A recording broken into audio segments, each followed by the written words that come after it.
All right, we're ready for Coach Green. We'll make an opening statement, and then we'll open up for questions as always, Coach. All right, thanks, Steve. Hope everybody is having a great week. First of all, I want to send congratulations to our women's tennis freshman, Sarah Hamner, for claiming the ITA All-American National Championship title over the weekend. That is really, really awesome.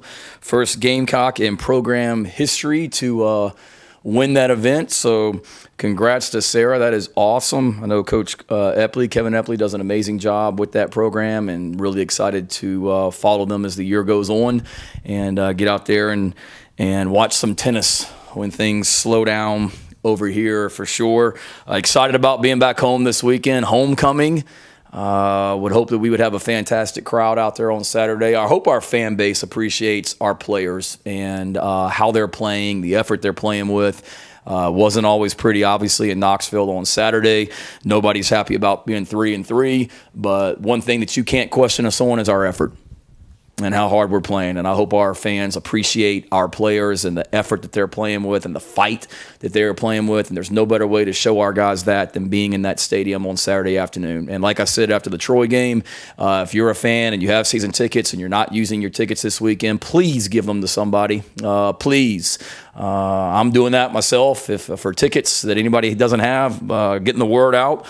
We love to should have an amazing atmosphere in there on Saturday. So please get those tickets out. We got 4 home games left, and we're at the halfway point of the regular season. We got 4 home games left, and I hope none of us take for granted what a Saturday afternoon in Columbia, South Carolina, and in Williams-Brice Stadium means. After everything that we went through last year, 2020, and not being in full stadiums, to not take full advantage of a packed Williams-Brice Stadium, a Saturday afternoon in Columbia, fair or no fair going on, would be a real shame if we don't have an amazing atmosphere on Saturday. So hope our fan base will appreciate our players and the effort they're playing with, and won't take for granted what it means to come together as Gamecock Nation on Saturdays in Columbia, South Carolina. And then also to honor our Hall of Famers this weekend. Obviously, multiple Hall of Famers in multiple sports, but from a football standpoint, Mike Dura and John Abraham, and then our own Connor Shaw. So we certainly appreciate what those guys have meant to Carolina athletics and Carolina football, and certainly would hope that we'd have an amazing crowd on Saturday to honor those guys. We've got some recruits that'll be here on official visits. We've got a lot of recruits that'll be here for unofficial visits. So we'd love to show them what we talk about. We got the greatest home field advantage in America, and that's not just for certain games. That should be for every game. So hope that we'll see our fan base show up on Saturday for that, because we will certainly need them. Got an improving Vanderbilt team coming in here for sure. Got a lot of respect for Clark Lee, their new head football coach, somebody that I've followed his career for a long time and think a lot of personally.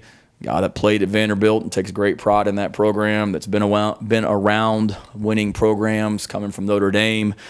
Somebody that had gotten to know and bumped into a couple times on the recruiting trail throughout my career. I think the first time I met him was at DeMatha, Marshawn Lloyd's alma mater. He was up there, and we were both in the school at the same time, and I met him. And then during when COVID hit last spring and everything got shut down, myself, like a lot of coaches, really took that time to network and develop professionally. And I've talked a lot about how I had some conversations with Pete Limbo during that time and getting to know him and just talking football, and did the same thing with Clark as well, and think a lot of him and his stamp on that program is very evident. They're playing with great effort. Defensively, they start 3 seniors in the secondary.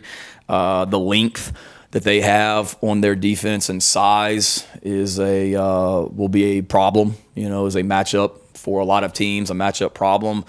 They're Sam / nickel, whereas we play with David Spalding and Carlin Patel at that Sam linebacker / nickel position. They play with 2 guys that look like Jordan Strawn out there, 6'4", 230-pound type guys. We certainly, against Kentucky has some defensive ends, outside linebackers with length, and Vanderbilt does as well, but bigger, 6'5" and 6'6".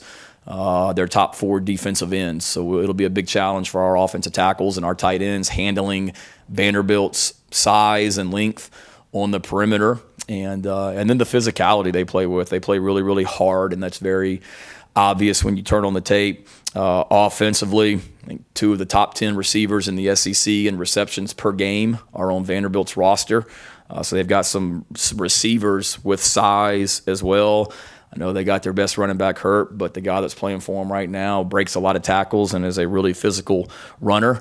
And Stanford, one thing about Stanford, I know Stanford plays good defense, and Vanderbilt lined up and rushed the ball for 247 yards against Stanford earlier in the season. 247 yards against Stanford. And we certainly haven't been our best at stopping the run against Kentucky and Tennessee the last 2 weeks, so it's a big challenge for our defense to play gap-sound football, play physical football, create some turnovers, which we didn't do in Knoxville, and we'll play well. And then special teams-wise, always a challenge.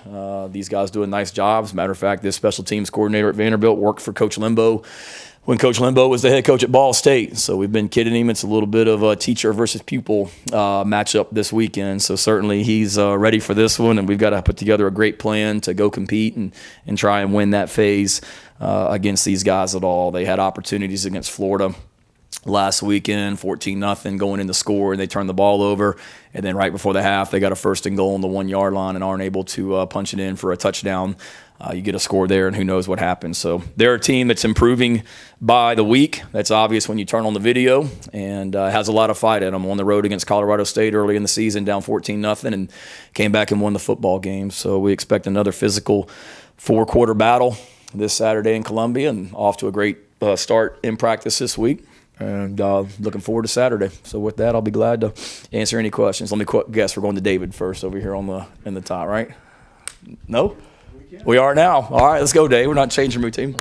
Thanks, Shane. You hear a lot when it comes to looking at play callers about the feel, the flow of the game. How do you think Marcus has handled that this year, and is it still a thing that you have to work up to during the course of the season? I think you're learning your team. It's not like he's never called plays before. He was a head coach and called plays. He called plays for a highly successful Temple team with Matt Rule, and somebody that has experience. This isn't like the first time that he's called plays or Clayton White has called plays. I think each game is different, and each opponent is different, but certainly feel like he has a good feel, and we've got to continue to get the right plays called and execute the plays when they're called. Shane, just a little while ago, Luke came in, was asked about the progression of the offense, and he said, have you seen progress? And he said, absolutely. I know naturally people will get caught up on the stats and say, well, they haven't made progress.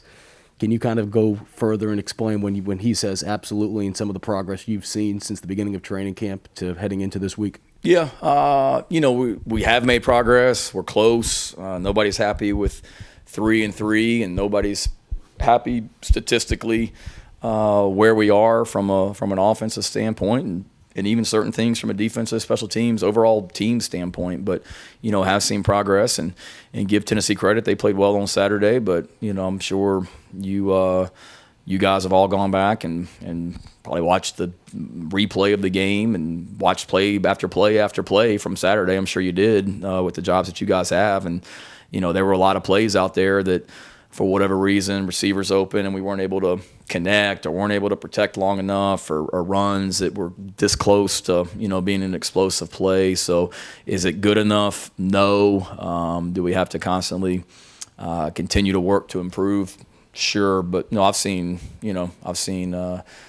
progress. I mean, we did a lot of really good things on Saturday, not in the first quarter, and but if you look at from the, not making light of the first quarter because that can't happen, but once that quarter ended, quarters 2, 3, and 4, did a lot of really good stuff. It wasn't good enough. We lost the football game. There's no moral victories, but there is a lot that I hope we can build upon, and the biggest thing is just trying to constantly develop depth and continue to get some continuity at certain positions, quarterback being one of them, the continuity part of it. Hey, Shane, after the game on Saturday, Luke was asked about the offensive struggles with starting games slowly. He mentioned that he felt like there wasn't a real sense of urgency and putting that on himself to kind of bring more urgency to the first quarter. I was wondering, A, if you were seeing the same thing, if you're sensing a lack of urgency, and if so, how surprising that is at the midpoint of the season to see that issue in the first quarter. I'm not. I don't see that at all. The sense of urgency. Maybe Luke feels that way about himself, but I don't. We had I sit it and it's not just press conference talk and coach speak. I mean, we had an amazing week of practice last week, physical, focused. The Friday walkthrough was the best we've had. The meetings in the hotel on Friday, very focused, very efficient. The meetings / walkthrough in the hotel Saturday morning, we were up early, we were into it. We made a big point of emphasis about being even more detailed and efficient and urgent in pregame warmups, and we were. The locker room pregame was fantastic. So, no, I felt, if anything, we had more of a sense of urgency than we've ever had. Now, maybe Luke felt that way individually, but we were ready to play. It doesn't look like it based on the way we played in the first quarter, but we had the preparation. I don't think we as coaches could have felt like it went any better, which is still head scratching that we played like we did in the first quarter. And there's a lot of different reasons of what happened in the first quarter and why it did, and chances to sustain drives offensively on third down and we didn't get it done or whatever it might be. But you're always looking at ways to start better, because I'll be the first to admit that we haven't been as good in the first quarter as we need to be. There's no mistake in that. But it wasn't, from the way I see it, and we've talked about it as a staff, it doesn't have anything to do with lack of urgency starting the game.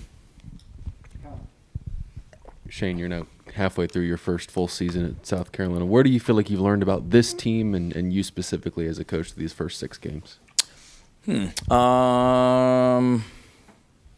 Team-wise, got a bunch of great young men that'll fight their butts off every single game. You see that. Whether you go back to East Carolina and overcoming adversity and the way we fought at Georgia throughout the game, Kentucky, the way we battled, lack of effort and lack of physicality aren't concerns with this team. So I've certainly learned that about our guys, how much they fight and how much they really enjoy being around each other and coming to work each day, which I appreciate. And then me, I don't know. I mean, every week's different, Colin, or every week I'm just so focused on that task at hand that week and doing everything we have to do in those 7 days or 6 days leading up to each opponent that I really haven't taken a whole lot of time. I mean, certainly after every game you look back at decisions you made and were they the right decision, were they the wrong decision, not just during the game, but everything that you do during the week. And I've said it before, meticulous note taker and write down everything and constantly evaluating myself and what I'm talking to the team about and how we're doing things. So I think you're just constantly learning as the season goes. As far as any specific things, I don't know, nothing that really jumps out right now. I think it's probably just a host of things that each week you get a little bit more and more comfortable and more understanding of what this job entails. Nick was just in here saying he doesn't feel his individual performance has been good enough. And for you, as we go into the second half of the season, what would you like to see more from him going forward? I think it's good to hear him say that. I don't think anybody right now should be comfortable with their individual performances, and we should all strive to be better. We talk as a team about trying to improve and improving every practice, and certainly none of us have been good enough. I think with Nick, it's certainly, he would probably say just in the run blocking, sustaining blocks and finishing blocks. We're asking a lot of him and the tight ends from perimeter blocking, the things we're asking them to do out on the perimeter when we throw the ball outside or we've gotten the ball outside some, the Juju and Kevin and our backs, perimeter blocking, and then we're also asking them to put their hand in the ground and block 270-pound defensive linemen in the SEC. So there's a lot of different things, and that's why the tight end position is so cool, because you do so many different things. And so there's a lot that our tight ends have to do. But that's probably the one thing Nick would probably say that, and that jumps out to me is just continuing to be, which is not easy, continuing to be dominant and sustain blocks in the run game. And then when he gets opportunities in the passing game, continue to do a great job of catching the ball and making yards after contact. I know you guys as coaches are pretty well insulated from outside noise and all that stuff, but obviously players are I guess, more susceptible to it. How do you guys try to kind of keep them focused on what you've got going on and trying to tune out some of the outside voices, variables, factors that you guys have to deal with? worry about what we can control, and that's coming in this building, and we know what we have in this building. We know what we know the work that we've put into it since since January. When I got hired and we started this 2021 football team, we know what we have. We know what we've been through. We know what we got, and that's what matters to us. You want to play in the SEC where you do have that attention, and when you win in this league, things are certainly magnified, and you're great. When you lose in this league, things are obviously magnified and you're not so great. And worrying about, what we can control. I saw we've used this quote with our players some this week. I saw it, I think it was Mel Tucker, who I worked with at Georgia. I saw him say it, but starve your distractions and feed your focus. So we're trying to starve ourselves of distraction and social media and whatnot and feed our focus, which is doing everything that we can to get better as a football team and get better as individuals as we go into this week. It's week to week in this business, and we're not happy. We're 3-3. We're halfway through the season. We've lost 3 games by teams whose combined record is 16-2. We've battled our butts off in every single game, and I'll be damned if I'm going to let one bad quarter against Tennessee define what the second half of this season is going to look like. If we got a bunch of competitors, you'll see a team that'll fight their butts off here the rest of the season and compete and enjoy playing for each other and playing for this university. Shane, I think I initially noticed it might have been late second quarter, maybe right out of coming out of the locker room at halftime, but obviously the scoreboard wasn't in your guys' favor, but guys were making a play and you got super fired up on the sideline. How easy is it for you to kind of not look at the scoreboard during the game like that when guys are making plays the way you guys are obviously coaching them up to do? And then two, is it important for you to have that on the sideline personality during the game? Yeah. I'm going to be me. And, when I talk about positive energy and gratitude and all these things that we talk about, that's not just when things are going well. That's got to be in all times also.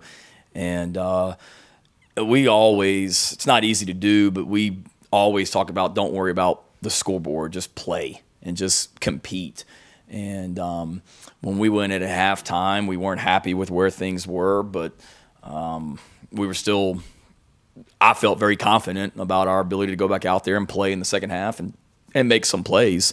So we don't want to be driven by what the scoreboard says and be like results oriented. We're very just go out there and compete each and every play and don't worry about the scoreboard, and the scoreboard will take care of itself. And then as far as like being excited and celebrating, I'm never going to be a guy that, I'm only going to be excited and celebrate with our guys when things are going well and we're winning. I mean, that's at all times as well. And if I'm not doing that when the scoreboard is not in our favor, then I'm not being very real. And really it just gets down for me. I love seeing our guys have success. And I know how much work they put into it out there on the practice field, how much work they put into it in the weight room. So to see them have success during games, that's what it's all about. And that's strictly what my energy, excitement was as well. Somebody sent me a thing. I guess, it's legendary. My dad's reaction of the Wake Forest game when it's 0-0, and it will never, ever go away. But I guess I've created a new one because there's a shot of me celebrating when it's 35-7. But you know what? I really don't care. That's me, and it'll always be me. Hopefully there's not too many instances where it's 35-7 and I'm like that, but I'm always going to celebrate with our guys and be happy for them when they make plays. I mean, I love these kids, love these young men in this program, and love seeing them have success, but love also seeing them go out there and battle their tails off when the scoreboard wasn't what you wanted it to be, and that game could have easily gotten away from us and from a lot of teams, and we didn't let it happen. Well, let me first compliment you. Your biceps look pretty big in that photo, though. Thank you. We'll give him a few questions. So thank Chip Morton and Luke Day for anything. Their little workout routine they've put me in was really just to keep in shape. Now all of a sudden, like, clothes don't fit and stuff like that because of what they're doing in the weight room. But thank you, though. I appreciate it. Is your confidence in how successful this offense can be taking any kind of hit over the results of the first 6 games? And what kind of gives you the confidence that y'all can start hitting on those plays that you say you are there that y'all just keep missing on by just a little bit? Yeah, I mean, it's continuing to work and execute. But no, my confidence hasn't taken a hit. The same group that I was confident about going into the season is the same group that's out there right now. And in preseason, I've talked about injuries, and we're halfway through the season, so I'm not talking about guys that weren't there during preseason camp. But we were excited about Kevin Harris and Marshawn and Juju and Zaquandre and those guys going into the season. They're still there and still are. We were excited about Jaheim and Nick and Travion Kenyon and those guys, and they're still there. E.J. Jenkins, Van, Joyner, Brooks, all of our receivers, they're still there. Our offensive line, we've had a little bit of lack of continuity on the left side a little bit, but all the pieces that I was excited about going into the season are still out there, are still here and a part of it. And I just see those guys continue to get better and improve during practice. I see backup offensive linemen or second group offensive linemen get in there on Saturday, like Wanamaker and Vinny Murphy and those guys, and play well. I see Hank Manos and the way that he gets better in practice, and on and on and on. So, no, I'm not happy with where we are. Nobody is. But the group that I was excited about coming into the season, we still are. They're still there.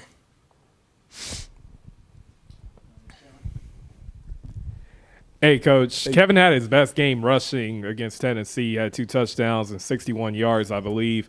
How promising is it to see that he's kind of getting his legs back and he's getting better week to week and, like, just towards the rest of the season when you look towards the second half of the season? Yeah, very much so. We're going to need him. We're going to need all those running backs to continue to get better as it goes on. And he had some really good runs on Saturday, and we've got to continue to bring him along and continue to get this running game going. And our offensive line did some good things on Saturday, and I thought they did a better job of sustaining blocks and finishing blocks downfield.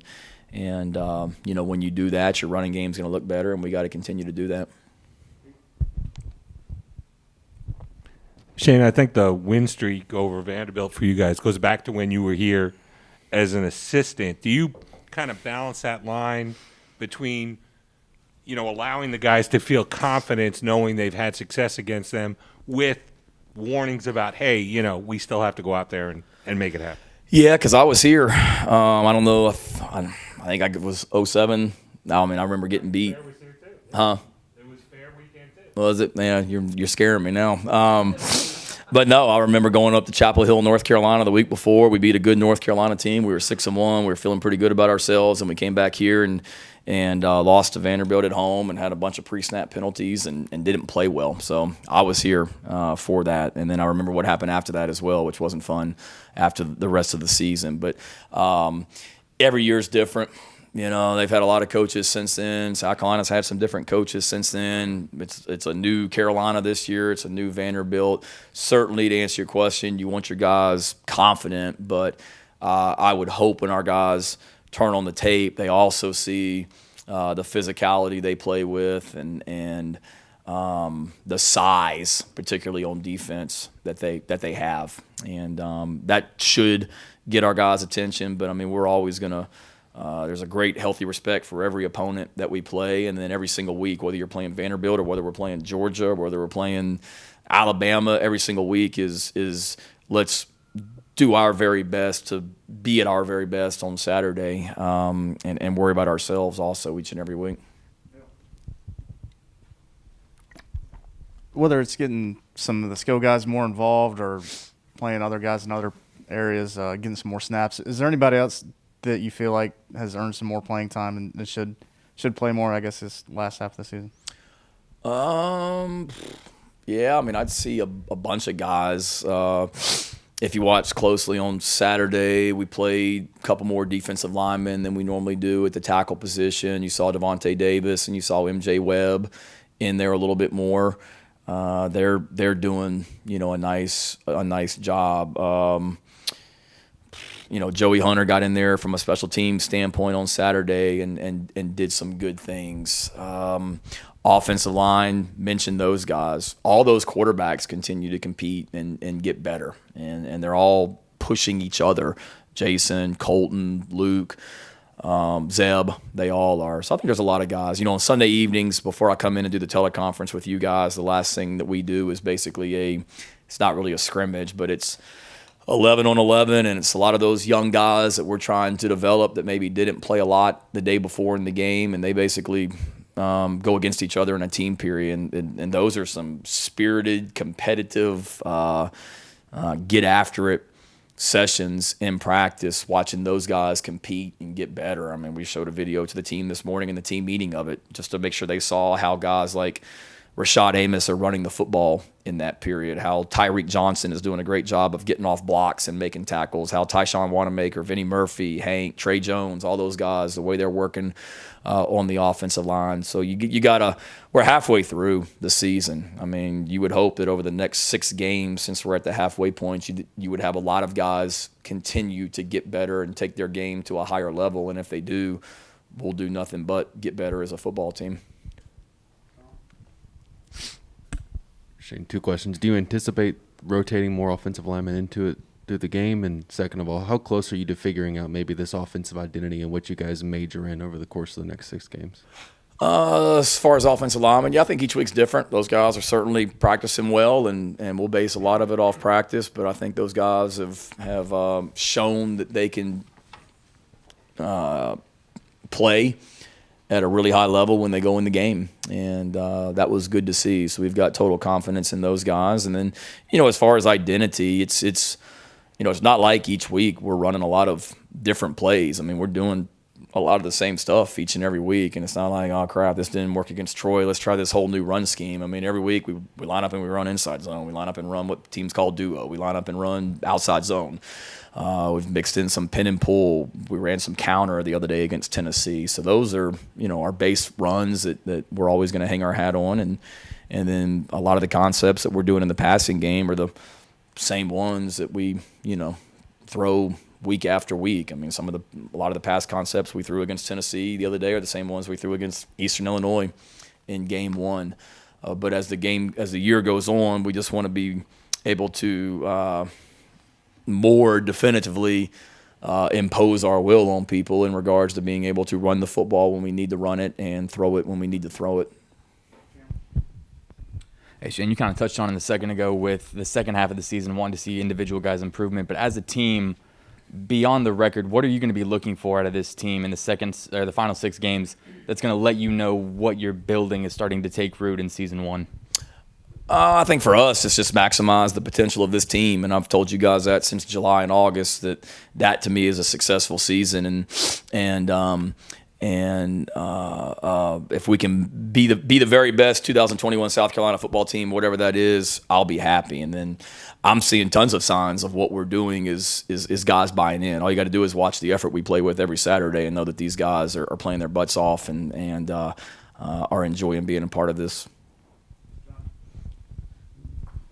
Wanted to check on Cam Smith and Jalen Nichols. Are either one of them available Saturday? Yeah, they both practiced today. They should both be full go for Saturday. They were out there today full go. So unless something happens between now and Saturday, they should be totally fine. Yeah, I forgot to mention injuries. We're fine, knock on wood. We're injury-wise. We're in great shape. Like I told you the other day, a bunch of bumps and bruises. That was a physical game against Tennessee, but no one was limited in practice that wasn't a usual, suspect that had been out previously, or that wasn't not out previously, I should say. And just to follow up with that, I know Vershawn Lee was the offensive lineman of the game a couple of weeks ago. Do you think he keeps his starting spot at left guard, or is that something you evaluate? Yeah, it's something in practice. Again, we're all about competition, and that's every single position on the team, from quarterback to defensive tackle to whatever. The guys that continually give us the best chance to play and compete and practice the right way are the ones that are going to be out there. So, yes, Vershawn played well against Tennessee, certainly had some plays he would like to have back like we all did, but I would anticipate that going forward, for this week, assuming he continues to practice the right way as well. But a lot of those guys that can play that guard position, whether it be Vinny, Hank, Jalen, all those guys are practicing well also. And we've got some great competition going at a lot of different positions right now. Okay, thanks. Have a great week, guys.